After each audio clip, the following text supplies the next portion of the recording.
noches. Mi nombre es Antonio Sam, bibliotecólogo de la Dirección de Gestión de las Colecciones de la Biblioteca Nacional del Perú, y en el marco de la emergencia sanitaria, la Biblioteca Nacional del Perú procura cumplir con uno de sus fines esenciales, que es garantizar el acceso a la información y la cultura.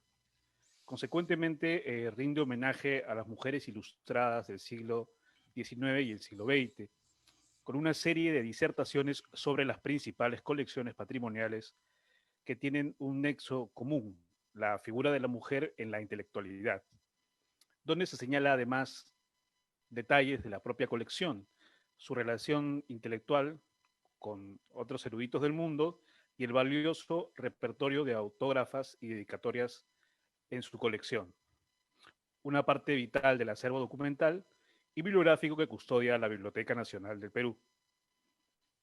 En esta cuarta sesión, denominada Miguelina Acosta Cárdenas, activista política y feminista, es un gusto contar con la participación del ponente Joel Rojas Guainates, magíster en Filosofía y Pensamiento Social por la Facultad Latinoamericana de Ciencias Sociales en Ecuador y licenciado en Filosofía por la Universidad Nacional Mayor de San Marcos. Pertenece además al grupo de investigación Pedro Zulen, al Comité Consultivo de la Cátedra José Carlos Mariátegui y a la Sociedad Peruana de Filosofía. Actualmente es docente de filosofía en la Escuela Nacional de Bellas Artes del Perú y en la Universidad Nacional Mayor de San Marcos. Nuestro invitado, el magíster Joel Rojas Huaynates, analizará su experiencia de investigación en torno a Miguelina Acosta, la primera abogada peruana en litigar y feminista que bajo el ámbito jurídico buscó reivindicar los derechos de las mujeres. Bienvenido, Joel. Adelante. Buenas noches con todas las personas que nos siguen en esta transmisión. Ante todo, agradecer la invitación de la Biblioteca Nacional del Perú para poder compartir una investigación que he realizado hace 2 años. Bueno, yo quiero compartirles un PPT que he preparado. No sé si me puedes decir, Antonio, que ya se ve el PPT. Sí, sí, Joel. Ya, de acuerdo, Aquí. gracias. Bueno, entonces, como decía, voy a compartirles una investigación acerca de Miguelina Costa Cárdenas. Antes de empezar, quisiera contar acerca de mis investigaciones anteriores.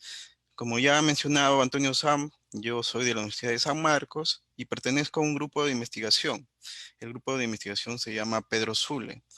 En un inicio, yo he hecho algunas investigaciones de archivos, por ejemplo, del filósofo Augusto Salazar Bondy.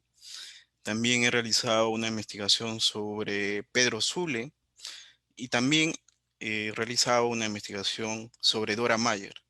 Y justamente cuando investigué la figura de Dora Mayer, realicé toda una compilación de su obra, que por cierto se publicó vía el Fondo Editorial del Congreso del Perú en el 2015, me permitió encontrar a una de las figuras y que era amiga de Dora Mayer, y me estoy refiriendo a Miguelina. Y eso me ha permitido entonces, poco a poco, encontrar sus escritos, porque ambas habían fundado una revista que se llama La Crítica. Y a partir de leer esos primeros textos de Miguelina, me dio una curiosidad para poder compilar toda su obra y ver la propuesta que tiene ella. Porque había, en cierta manera, casi como un rumor de que Miguelina Costa Cárdenas era una eminente sindicalista, pero no teníamos una obra compilada para poder saber el trasfondo de su activismo social y político.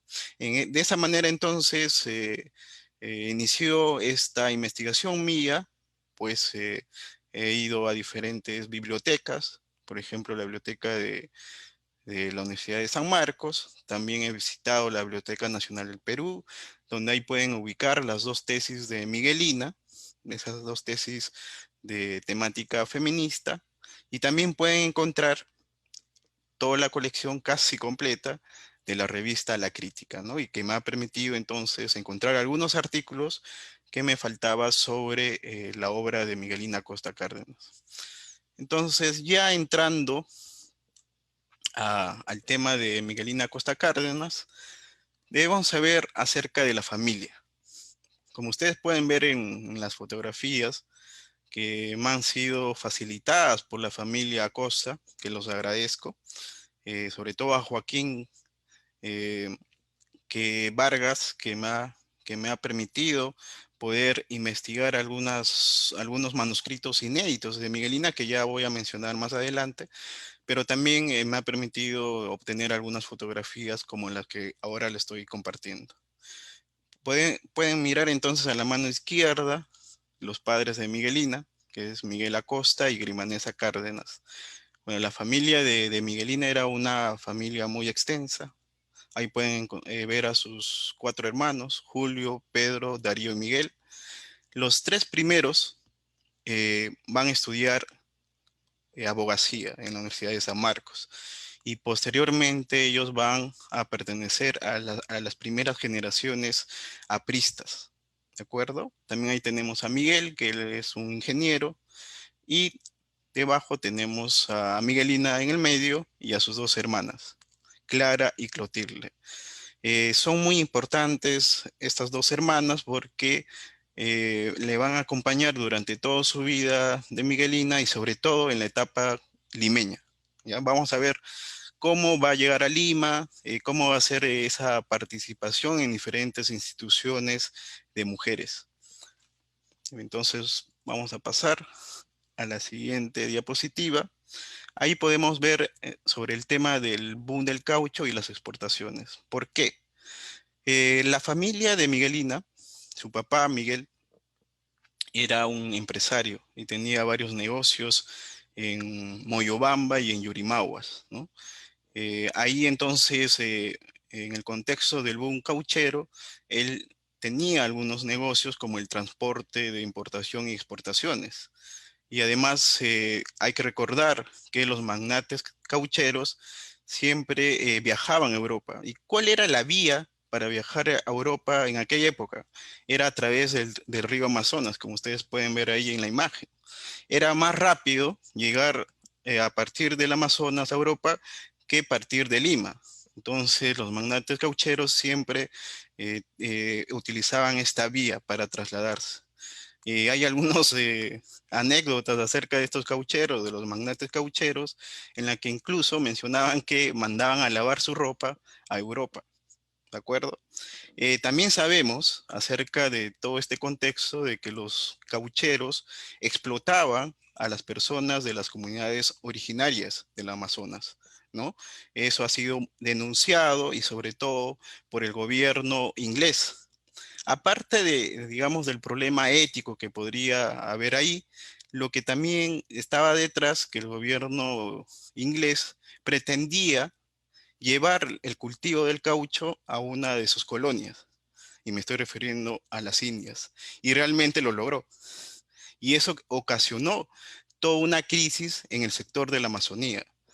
Me estoy refiriendo pues a ese sector de Iquitos y Orimaguas, porque ya no había un tráfico y exportación del caucho, ¿no? Desde luego todas las familias que participaban en este contexto, ¿no? Todas sus familias se fueron a una crisis. Entre ellas está Miguelina Costa Cárdenas. Además, un dato sobre esta etapa de Yurimaguas es que Miguelina acompañó a su madre, que estaba enferma, a tratarse en Europa. Y parece que ahí Miguelina tuvo una educación básica y también experimentó y percibió todos esos cambios sociales que se realizaba en Europa. Y me estoy refiriendo a inicios del siglo XX. Bueno, a su regreso de esa experiencia europea, por así decirlo, de Miguelina, va a decidir ir a la ciudad de Lima. En la ciudad de Lima, a su llegada en 1910, va a participar en 3 instituciones en un primer momento. Primero tenemos el Bazar Nacional, que es anexo de la sección femenina de la Liga Agraria, que estuvo dirigido por Lydia McKnight. Esta organización lo que pretendía era insertar a micros comerciantes a la economía limeña, ¿no? Estaba enfocado sobre todo a las personas de provincias y también a las mujeres, ¿no? Ahí participaba entonces Miguelina Costa Cárdenas. También tenemos Evolución Femenina de la célebre feminista María Jesús Alvarado, que justamente en esta semana lo expuso Margarita Segarra. Y un dato ahí, yo que también he investigado el libro de las actas de esta institución, he podido notar que en una de las reuniones, porque Miguelina Costa Cárdenas fundó la Evolución Femenina, ella fue la primera secretaria de esta institución, y sucede que en esta acta he encontrado que ella había convocado una reunión en la que no se encontraba María Jesús Alvarado, y en esta reunión se había tomado decisiones. Sin embargo, en otra posterior reunión, todas estas decisiones que se había tomado lo habían anulado porque no tenía la presencia de, digamos, los representantes que constituía, digamos, la Junta de Evolución Femenina. Entre ellas estaba, pues, María Jesús Alvarado. Yo creo que este incidente, ¿no? Que tuvo Miguelina fue también motivo para poder luego salirse de Evolución Femenina. Más o menos, Evolución Femenina creo que se crea, si no me equivoco, en octubre de 1914 y Miguelina se está retirando en marzo de 1915. Bueno, y por último tenemos la Asociación Pro Indígena. Esto sí ya es un gran tema para poder eh, explorar más, porque ahí va a conocer pues a Dora Mayer. Y Dora Mayer le va a acompañar durante todo su fallecimiento, en el momento del fallecimiento de Miguelina. Ella va a ser su íntima amiga, e incluso van a tener una hermandad, ¿no?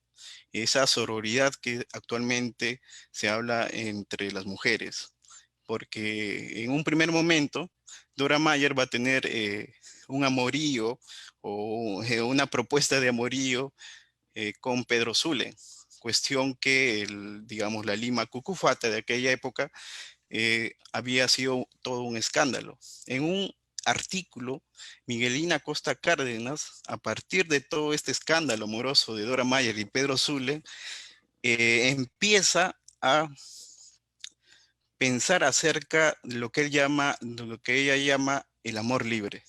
Ese amor libre que pretendía tener Dora Mayer con Pedro Zulen. Hay que recordar que en aquella época, digamos, no había esa imagen, esa figura de ser enamorados, ¿no? Si uno quería tener una pareja, bueno, ya era una pareja para casarse. En cambio, Dora Mayer lo que le planteaba a Pedro Zulen es no casarse, pero tener una relación, ¿no? Y eso Miguelina lo llamaba el amor libre. Y en un artículo periodístico defiende a su querida amiga. Bueno, Miguelina participa en la Asociación Pro Indígena y también escribe en el boletín de la Asociación Pro Indígena que se llama El Deber Pro Indígena. Ahí va a escribir sus primeros escritos sobre Loreto, la situación de Loreto. Hay que recordar que ella conocía ya de cerca acerca del boom cauchero y la crisis que había llevado el tema del caucho a todo el sector de la Amazonía. Lo que ella pretende ahí es cuestionar que había políticos corruptos, como actualmente lo tenemos, y parece que esto todavía no ha cambiado, en la cual se coludía con la política centralista limeña, ¿no? Y entonces lo que pretende ahí Miguelina es pensar un proyecto integral para el Perú, en la cual se insertaba la Amazonía con esa economía que se había perdido, que estaban exportando el caucho. Y entonces la propuesta de Miguelina es pensar ahora el Perú desde esa parte que lo llamaban la montaña, ¿no? En aquella época ni siquiera se llamaba la Amazonía, sino le decían la montaña, porque además no había acceso para poder llegar a esa parte en la cual Miguelina había nacido. Entonces fue muy importante la Asociación Pro Indígena, porque conoció a Dora Mayer, le permitió también tener contacto con una red de delegados de diferentes provincias en el Perú para poder, ¿no? Criticar la explotación que tenían los indígenas en aquella época, ¿no?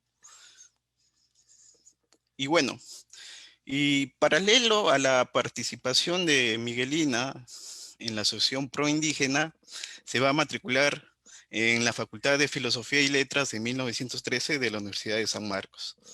Bueno, ustedes pueden ver ahí esas cartillas de inscripción de la universidad que he tenido acceso, y ahí podemos ver de la Facultad de Jurisprudencia y también de la Facultad de Letras, ¿no?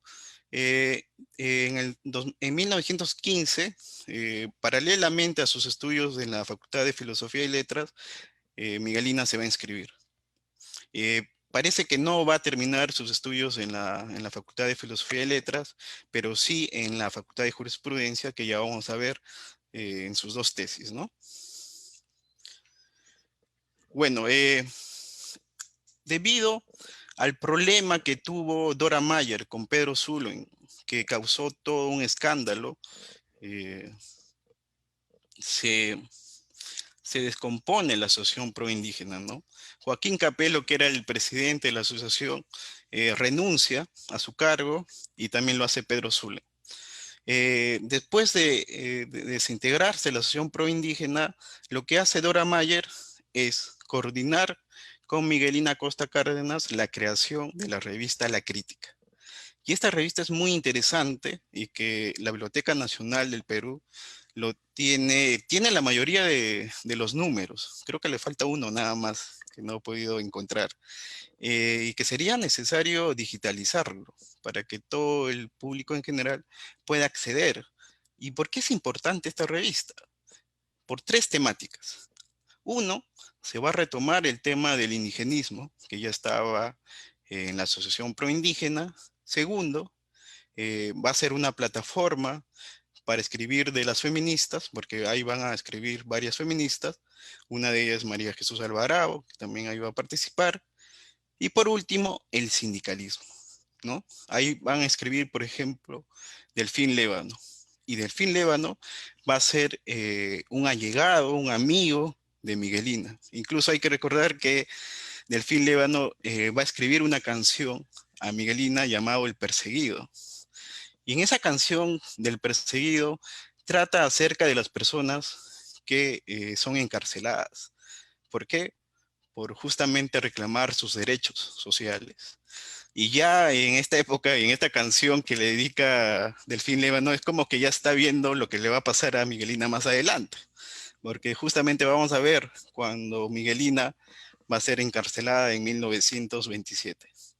Entonces, la importancia de esta revista es que trata mayormente estas tres temáticas, le permite también a Miguelina relacionarse con otras redes, porque también va a haber algunas redes feministas internacionales, también con personajes de provincia y sobre todo, como ya he mencionado, tener un contacto ya con los sindicatos de Lima. Y bueno, en esta época, en 1918, va a haber todo que digo, en el 1919 va a haber todo unas protestas por el motivo de que los alimentos, ¿no? Escaseaban en Lima. ¿Por qué motivo? Los agroexportadores del norte habían plantado materias primas como el algodón frente a la crisis europea que estaban viviendo después de la Primera Guerra Mundial y no sembraban alimentos. Y eso escaseaba entonces los alimentos en Lima. Y bueno, los más golpeados en esta situación, desde luego, es la clase popular. Justamente los sindicatos que estaban a cargo de los sindicalistas, y entre ellos estaba Miguelina Costa Cárdenas, deciden organizar una protesta, y en este caso el sector femenino, comandado por Miguelina, para reclamar el abaratimiento de las subsistencias, ¿no? Y también de los alquileres en aquella época. Se convoca una reunión en el Parque Neptuno, que está en el Parque de Lima, y a partir de ahí hacen todo un recorrido hasta el Palacio de Gobierno. Y según las noticias, ustedes pueden ver ahí en la imagen, que va a haber una represión. Va a haber una represión y va a haber bastantes mujeres heridas en esta manifestación femenina. Yo no he encontrado hasta la fecha una investigación sobre esta marcha femenina por el abaratamiento de la subsistencia. Yo, a partir de Miguelina, he podido conseguir alguna información, pero creo que todavía está pendiente ahondar algunos aspectos sobre esta marcha de 1919, ¿no? Y que justamente nos lleva hasta la actualidad, ¿no? Justamente todas estas protestas que se están realizando a nivel nacional a partir del tema agroexportador, a partir de los campesinos, también entonces nos hace llevar a pensar que el Perú no ha cambiado casi nada. Ahí pueden ver también abajo la foto de las mujeres que han salido a protestar. Eso es la entrada al, al Cine Colón, al Teatro Colón, que está justamente por la Plaza San Martín, ¿no? Y justamente la Plaza San Martín es uno de los centros donde se reúnen para las manifestaciones. Bueno, ahí Miguelina Costa Cárdenas estaba liderando entonces la marcha, fue muy importante. Eh, no hay un archivo acerca de este comité femenino pro abaratamiento, no he encontrado, quizás habría que buscar más y encontrar, digamos, datos acerca de las que participaron, porque yo tengo ahí sí algunos datos en que en esta marcha también participaron obreras, muchas obreras en aquella época, ¿no?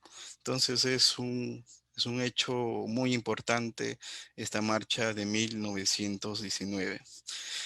Y bueno, estas son fotos de cómo van a caricaturizar estas marchas. Esto es de la revista Variedades, ¿no? Ahí dicen el mitin del domingo que ha comprobado una vez más la tradicional dulzura, delicadas limeñitas que pueden ver hacia las mujeres, ¿no? Como el machismo, en cierto modo, aflora en aquella época. Otra imagen también de la revista Variedades, donde se puede ver a una mujer golpeando a un policía. ¿Mm? Entonces, podemos ver entonces que ha sido muy intenso estas manifestaciones de las mujeres en 1919. Posteriormente, en 1920, Miguelina ya va a egresar de la Facultad de Jurisprudencia y va a realizar dos tesis muy importantes para la historia del feminismo peruano. Porque estas dos tesis es una crítica al Código Civil de 1852. Y esas dos tesis planteaban la igualdad entre el varón y la mujer. También abogaba por la herencia de la mujer, también abogaba por el divorcio absoluto que puede solicitar la mujer. Porque en aquella época el varón tutelaba a la mujer. La mujer no podía decidir en el hogar, ¿no? Hay que situarnos a inicios del siglo XX. Quizás es un poco difícil, ahora ha cambiado la situación, puede ser anacrónico mencionar todos estos ejemplos que estoy diciendo, pero era así en aquella época, ¿no? Y esta tesis entonces representan el inicio de cómo cuestionar acerca de esa construcción femenina de la mujer en el caso peruano. Y Miguelina lo ve que esto no tan solo va con la idea de protestar, porque la construcción de la mujer se da también acerca de las normas legales y jurídicas, porque siempre nosotros estamos ligados o construidos a partir de estas normas legales, constitucionales. Entonces, lo que hace Miguelina Costa Cárdenas, y eso, desde luego, actualmente feministas como Judith Butler hablan acerca de cómo el género se construye a partir de los discursos, y esos discursos, pues, de las normas legales, ¿no? Jurídicas. Entonces, Miguelina ya percibía en aquella época y por ende había que criticar el Código Civil de 1852. Yo creo que ahí es muy pertinente estas dos tesis. Se ha estudiado muy poco estas dos tesis y para mí formaría parte de toda esa historia del feminismo peruano como un hito, ¿no? Y de cómo plantear, en este caso, Miguelina, el feminismo jurídico, ¿no? Eso es una de las cosas muy, pero muy importantes de Miguelina en estas dos tesis de 1920. Bueno, entonces ya siendo doctora, ya siendo abogada, va a realizar su consultorio jurídico, que va a quedar en la calle Tarma. Y para dar un dato ahí, la calle Tarma queda justamente en la intersección con la avenida Washington. Casi a 2 cuadras queda la casa de Mariate. Entonces yo creo que ahí hubo una estrecha relación también con Mariátegui y sobre muchos temas, ¿no? Sobre el tema del sindicalismo, que en aquella época también ya Mariátegui estaba hegemonizando, porque va a haber ahí una disputa entre anarquistas y el sector de Mariátegui para liderar el sector sindical, ¿no? Entonces, yo creo que ahí también hubo un acercamiento muy importante de Miguelina, ¿no? Y ustedes pueden ver ahí en la imagen del consultorio jurídico, ¿no? Era la publicidad de Miguelina en aquella época, y que esto lo he encontrado en la revista La Crítica, que ustedes o los que están escuchando esta exposición lo pueden encontrar en la Biblioteca Nacional.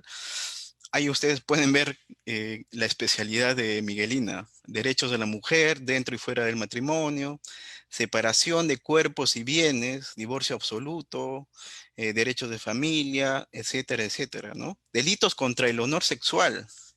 Y también ahí está derechos del obrero y del indígena. Desde luego, estos temas en relación a la mujer que estaba especializada Miguelina, bueno, económicamente no era sustentable en aquella época. Estamos diciendo que la mujer estaba al tutelaje del varón y no podría entonces asesorarse con una doctora como Miguelina para que pueda reclamar, por ejemplo, todo esto lo que estaba proponiendo Miguelina. Desde luego, yo me supongo, y es una hipótesis, que este consultorio jurídico eh, fue casi un fracaso. Eh, sin embargo, este tiempo libre le permitió a Miguelina ser o participar dentro del movimiento sindical y representar a todos los obreros que eran encarcelados injustamente. Entonces, ella era la representante de todos estos obreros frente a estas injusticias de encarcelamiento en aquella época. También ella representó a algunas organizaciones de yanacones, ¿no? Ahí ustedes pueden ver de la unión de yanacones y braceros de la hacienda Palpa. Ella fue, aparte de representar a esta federación, también fue integrante como miembro, le trataban a Miguelina Costa Cárdenas. Según algunos datos, Miguelina Costa Cárdenas lo hacía gratuitamente estos servicios. Ahí vemos eh, cómo era una persona consecuente, Miguelina, frente a todas estas injusticias, porque estas personas, tanto los obreros y los indígenas, pues no tenían un- una economía que permitiría pagar a un abogado en aquella época, ¿no? Ahora llegamos a la época de Leguía. Eh, el, Leguía es muy importante porque sabemos que Leguía permite el ingreso de los capitales norteamericanos en el Perú. Incluso Leguía se adeuda con el país norteamericano, ¿no? Cuando realiza varios proyectos en su gobierno. Y en aquella época, Leguía creó un complot llamado comunista, ¿no?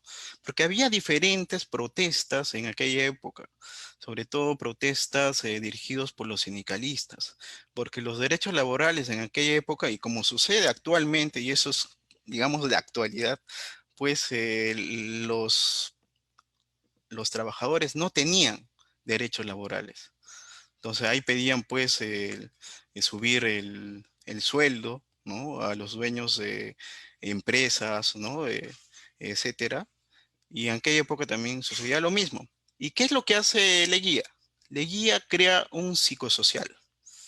Ese psicosocial lo llamó el complot comunista. Y a toda persona, y a toda persona que saldría a protestar en aquella época era encarcelado. ¿Ya?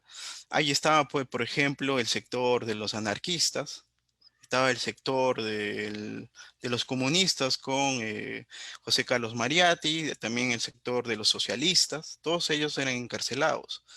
Eh, y desde luego también Miguelina Acosta Cárdenas. Ella, y justamente gracias a Joaquín Acosta he tenido acceso a uno de los manuscritos donde ella retrata esta experiencia de su encarcelamiento, ¿no? Ahí por eso he puesto la cita de este manuscrito y lo voy a leer. Y lo voy a leer. Dice, el 3 de noviembre de 1927, al mediodía, fui apresada por tercera vez por los soplones de gobierno en número de 5 y 2 gendarmes atropellaron mi domicilio.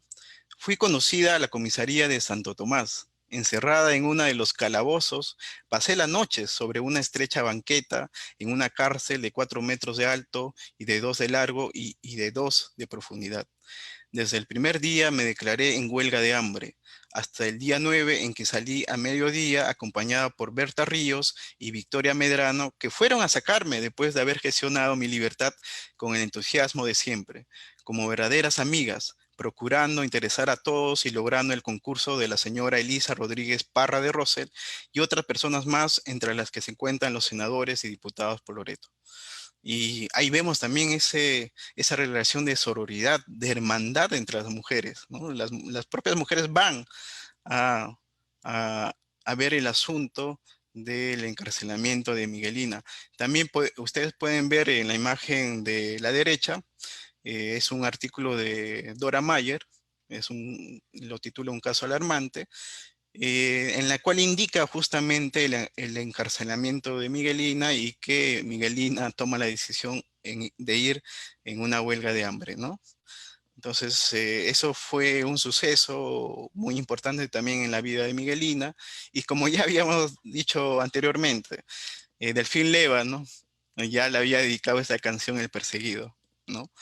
Como que ya se estaba proyectando lo que le iba a suceder a Miguelina, bueno, sí, en su participación ya dentro de los sindicatos en aquella época. Posteriormente, Miguelina va a participar en la revista Mauta.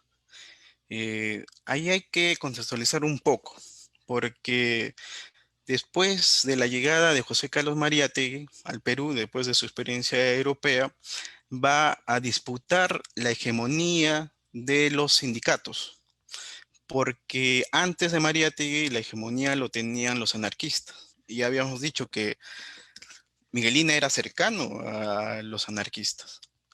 En esa hegemonización de los sindicatos, desde luego, José Carlos Mariátegui va a triunfar y va a y relacionarse con con todas las demandas de los obreros en aquella época para su proyecto del Partido Socialista Peruano que se funda en 1928.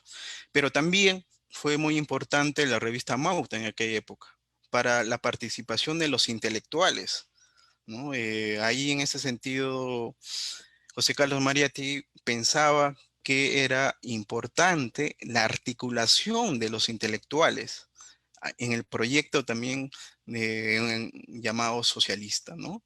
Y desde luego ahí invita a diferentes mujeres peruanas y una de ellas es Miguelina Costa Cárdenas. Ahí Miguelina Costa Cárdenas va a publicar 2 artículos. escuelas rurales ambulantes para la educación de los niños indígenas. Y segundo, los educacionistas suizos piden la abolición de la milicia. Eh, y bueno, que esta diapositiva permite también mostrar que Miguelina Acosta Cárdenas estaba inmersa con contactos internacionales. Es decir, había unas redes de mujeres a nivel latinoamericano. Primero ustedes pueden ver a la mano izquierda la revista Nuestra Causa de 1921. Es una revista argentina en la que participa Miguelina Acosta Cárdenas y con el tema acerca de la condición de la mujer.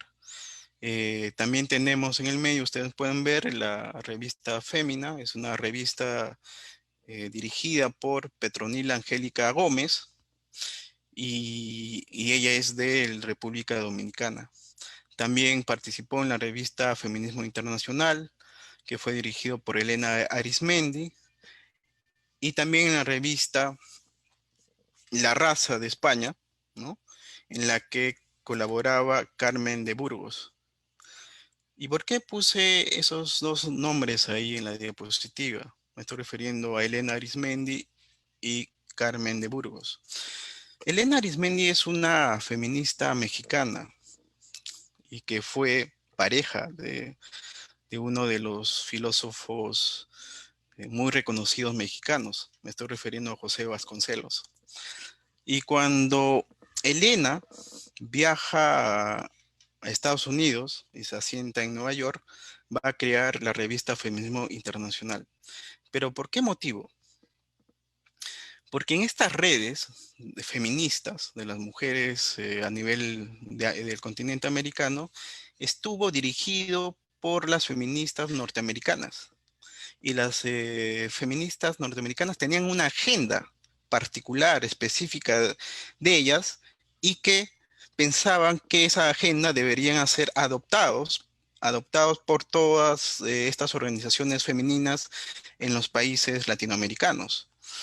Frente a eso, lo que hace Elena Arismendi es plantear una organización nueva para hacer frente a esa hegemonía de las norteamericanas y no aceptar su agenda. Una de esas agendas era digamos, el derecho al voto femenino. No es que, digamos, este sector de Elena Arismendi esté en contra del voto femenino, sino que había una imposición de las feministas norteamericanas a seguir ciertas pautas y que tenían que cumplir estas organizaciones latinoamericanas. Entonces, frente a eso, entonces, Elena Arismendi plantea la necesidad de crear una liga de mujeres ibéricas e hispanoamericanas. Y bueno, y la plataforma de difusión de esta liga era el feminismo internacional.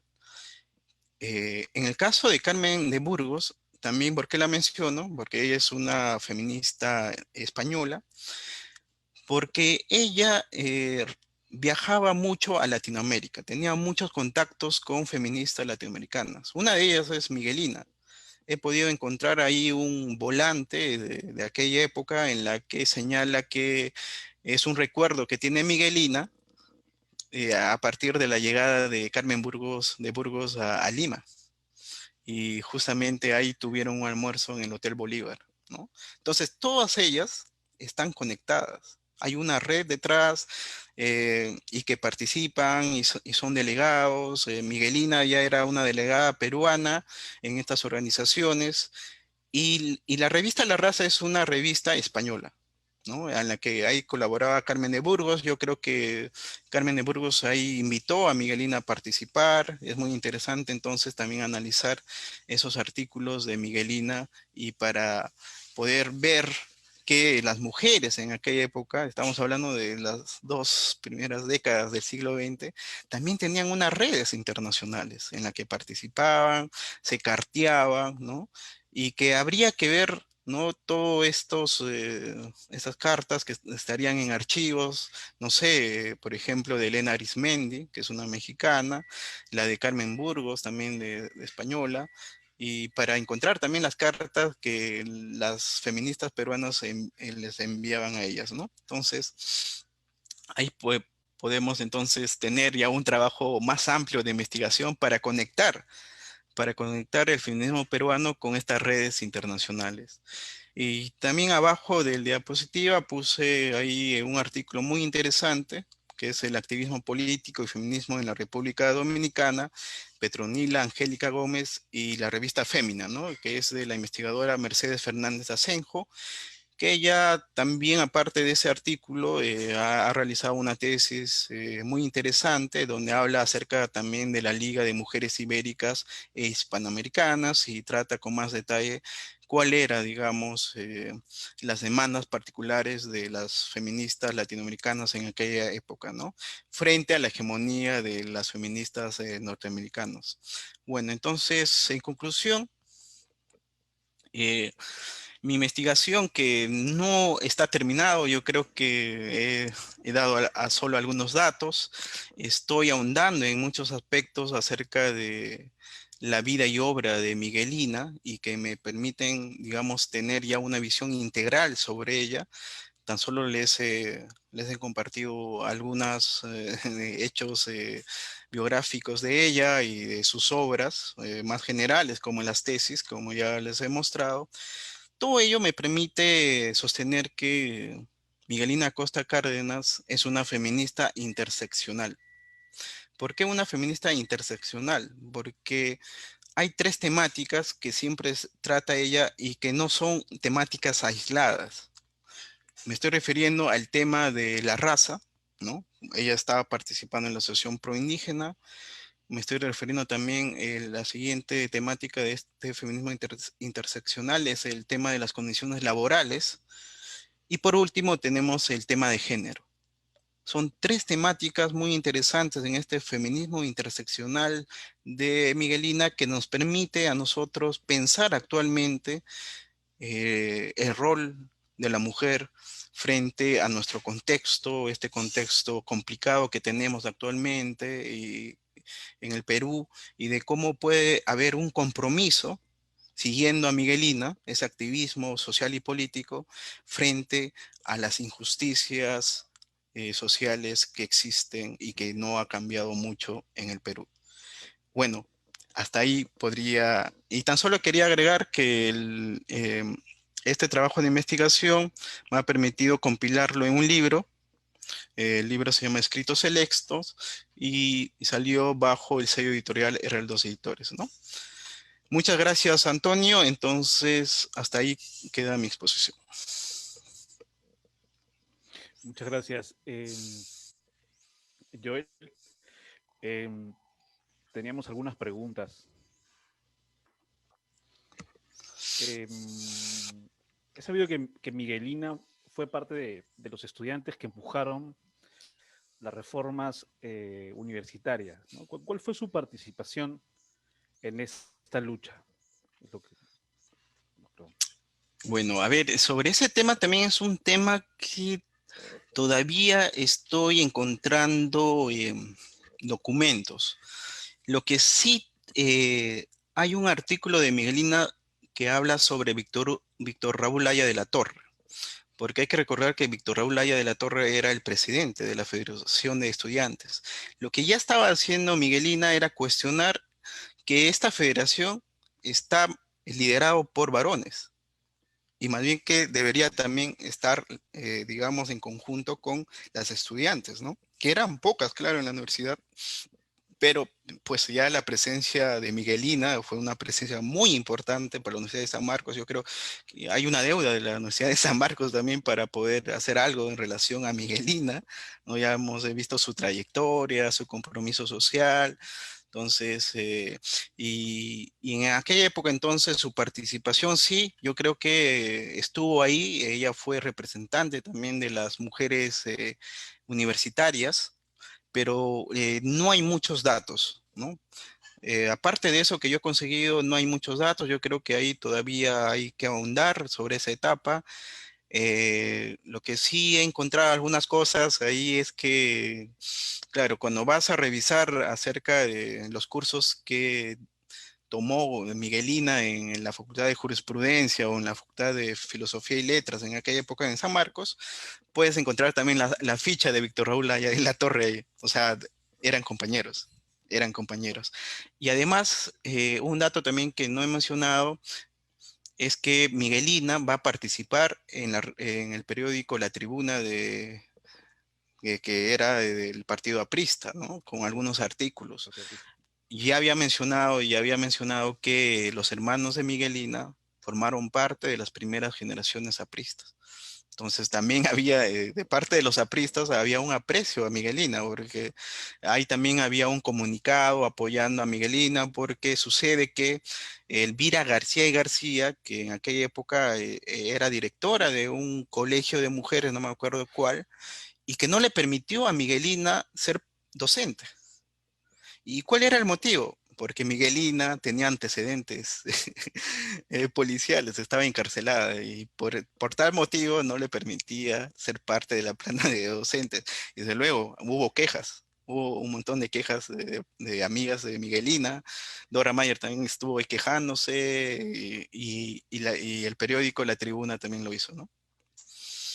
Y precisamente sobre esta época en la que estuvo en la cárcel, o en la que estuvo detenida por su activismo, eh, se encuentra registrada correspondencia en artículos de revistas. Esa época en la que estuvo en la cárcel de mujeres de Santo Tomás, está registrada en algunos artículos, en correspondencia. ¿Has Eh, encontrado algo? lo que he encontrado, justamente como ya mencioné, es manuscritos mecanografiados, o sea, mm, en la cual retrata, ¿no? Este episodio Miguelina con mucho detalle. Yo tan solo le puse una pequeña cita, pero ella lo detalla así precisamente todo acerca de su encarcelamiento, ¿no? Tenemos eso. Se debería también averiguar cuál ha sido el destino de todo el archivo de la cárcel de mujeres Santo Tomás. ¿Qué ha pasado con ese Mm. archivo? Si no sé qué institución del Estado lo tiene. Y sería muy importante, pues, ahondar a partir de Miguelina en estos archivos de la cárcel Mujeres de Santo Tomás.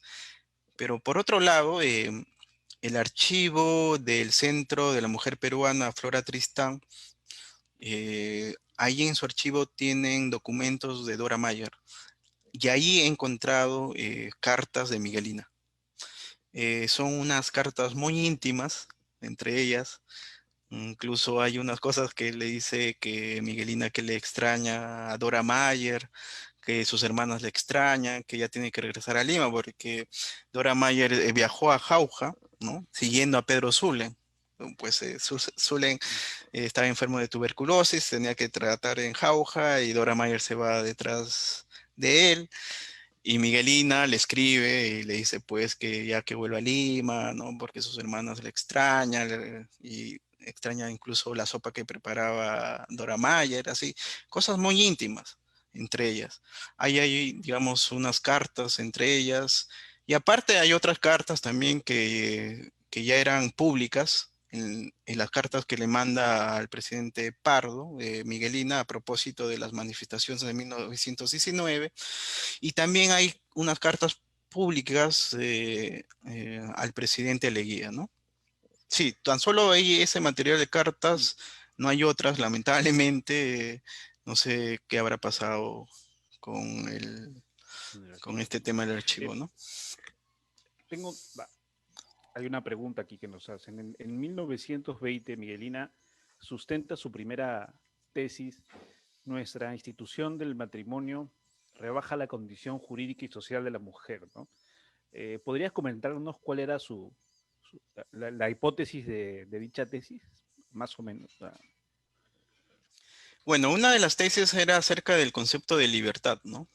Si todas las personas tienen derecho a la libertad, ¿por qué la mujer entonces no tiene la libertad de poder, por ejemplo, divorciarse? ¿Por qué no puede tener los derechos del hombre? ¿no? Entonces, eso era, digamos, uno de los conceptos principales para discutir que el Código Civil de 1852 tenía una contradicción, ¿no? ¿Cómo entonces si todos podemos tener la libertad de nuestras acciones, entonces ¿por qué la mujer no lo tiene? ¿No? Entonces es justamente una de las críticas potentes de Miguelina. Y además hay una de las cosas también que menciona es que no debe nombrarse ya en el Código Civil la noción de hombre, porque la noción de hombre se relaciona al varón. Más bien lo que ella menciona es que se debería poner persona, y la persona ya, digamos, agrupa tanto al varón, al hombre o a la mujer, ¿no? Entonces también es una de esas cuestiones que Miguelina Costa Cárdenas planteaba, ¿no? Y bueno, hay otras, digamos, puntos como el tema de la herencia. Hay que recordar que en aquella época la mujer no tenía herencia, ¿no? Digamos que el padre, cuando el padre de una mujer que se iba a casar, el padre tenía que dar una parte de su herencia al marido. Y el marido administraba esa herencia. Había una palabra ahí jurídica, no me acuerdo muy bien cómo se llamaba en aquella época. Pero lo que entregaba el padre de su hija, ¿no? Para el varón, entonces lo administraba él. Y la mujer no tenía nada que ver. Y ya, y si en el caso la mujer, en el caso que el marido fallece, la mujer no podía recibir nada de herencia de la familia, ¿no? Entonces, eso eran cuestiones importantes que Miguelina criticaba en estas dos tesis. ¿Crees que tú que Miguelina abrió paso a lo que se podría llamar el feminismo jurídico? ¿Existe ese término? Es lo que nos preguntan. ¿Crees tú que Miguelina abrió el paso al feminismo jurídico en nuestro país? Sí, sí, desde luego, yo lo he mencionado, sí. Yo creo que sus dos tesis es un hito en la historia del feminismo peruano, porque justamente lo que está viendo ahí Miguelina es que la construcción de la mujer, ¿no? Como discurso, ahí un poco ya empalmando con la propuesta de Judy Butler, la construcción de una mujer se da a través de un discurso. Y ese discurso, digamos, que tiene enunciados que se puedan encontrar en la Constitución o en el Código Civil, a partir del cual se construye un género tal como es la mujer. Eso lo percibo muy bien Miguelina, no en esos, a partir de cómo está reflexionando Judy Butler, pero Miguelina vio que deberíamos criticar justamente a estos estamentos normativos, jurídicos, porque justamente construye el discurso de la mujer peruana. Y por ende, Mm. hay que criticar el Código Civil de 1852 para que permita, digamos, perfilar otro discurso acerca de la mujer, pero ya no tutelado por el varón, ¿no? Entonces, yo creo que es un hito muy importante estas dos tesis, no solo en la vida obra de Miguelina, sino creo que en la historia feminismo peruano. Bien. Bueno, además de eso nos comentan que la tesis eh, sobre la que se hace referencia, ¿no? Se encuentra digitalizada en la página web de la Biblioteca Nacional, en BNP Digital, por lo menos Eh, no, pero sí pueden encontrarlo en la página web de la editorial de Heraldos Editores, que ahí se puso en libre acceso las dos tesis. Sí. ¿sí? En la Nuestra institución biblioteca, del matrimonio, sí. creo que sí, bueno, hay un usuario que nos está enviando el enlace, a lo mejor allá lo han Así puesto. lo tienen. Ah, interesante. No sabía eso de que ya había hecho la Biblioteca Nacional. Sí, por lo menos nuestra institución del matrimonio, la tesis, la La primera primera tesis, ¿no? tesis, claro, la primera tesis. Sí. Y, sí, la primera. Y finalmente, ¿podrías contarnos un poquito con más detalle qué documentos encontraste en la Biblioteca Nacional sobre Miguelina Acosta a propósito de este, ¿Ya? de nuestro Perú, sobre la documentación? información que existe, Claro, que tiene la no hay, biblioteca. claro, no hay un archivo en sí mismo de Miguelina Costa Cárdenas, pero podemos ubicar en otros archivos. ¿A qué archivo me estoy refiriendo? Al archivo de Pedro Zulen. Y además no es el archivo de Pedro Zulen, es el archivo de Dora Mayer, ¿no? De Dora Mayer. Y bueno, en ese archivo entonces ustedes pueden encontrar, por ejemplo, algunas revistas como es La Crítica y también algunas cartas sobre la Asociación Proindígena, y la Asociación Proindígena, como ya mencioné, fue muy importante a su llegada de Miguelina, ¿no? A Lima, en la que la participó. Digamos, ahí se puede encontrar algunas cosas de Miguelina, sí, hay que investigar porque también el archivo de Pedro Zulen es muy amplio. Lo que sí podemos encontrar en la Biblioteca Nacional del Perú es casi completo la revista La Crítica. ¿M? Y la revista La Crítica tuvo 3 años de publicación. Tan solo ustedes no tienen un número de, de toda esa colección, pero yo creo que es muy importante, Antonio, que deberían digitalizar ya esta revista para poder justamente conocer esas 3 temáticas que he mencionado en mi exposición, ¿no? Sobre la plataforma que dio esta revista sobre el tema del indigenismo, sobre el feminismo y el sindicalismo, ¿no? Yo creo que es también un hito esta revista en poder articular esas 3, digamos, demandas de las 2 primeras décadas del siglo XX. Yo creo que eso sería, por así decirlo, un golazo. Claro que sí. Eh, bueno, muchas gracias. Agradecemos a todas las personas que nos acompañaron en el conservatorio. Muchas gracias, Joel, por tu presencia. Les recordamos que la Biblioteca Nacional desarrolla una programación cultural virtual atendiendo las necesidades de estos tiempos, y asimismo les recordamos continuar con las medidas sanitarias de prevención y informarle que todas las sesiones están siendo grabadas y se colgarán próximamente en las redes sociales de la institución, por Facebook, YouTube y nuestro podcast. No sé si quieres agregar algo más, Joel. No, nada, tan solo agradecerles a ustedes, y me parece muy pertinente realizar este tipo de actividades porque el tema de la mujer es muy importante, y el compromiso también que tenemos los varones, los hombres, para poder visibilizar la obra y vida y la importancia de estas mujeres en el proceso de construcción de nuestro país. Muchas gracias. No, muchísimas gracias a ti. Gracias por su participación y buenas noches.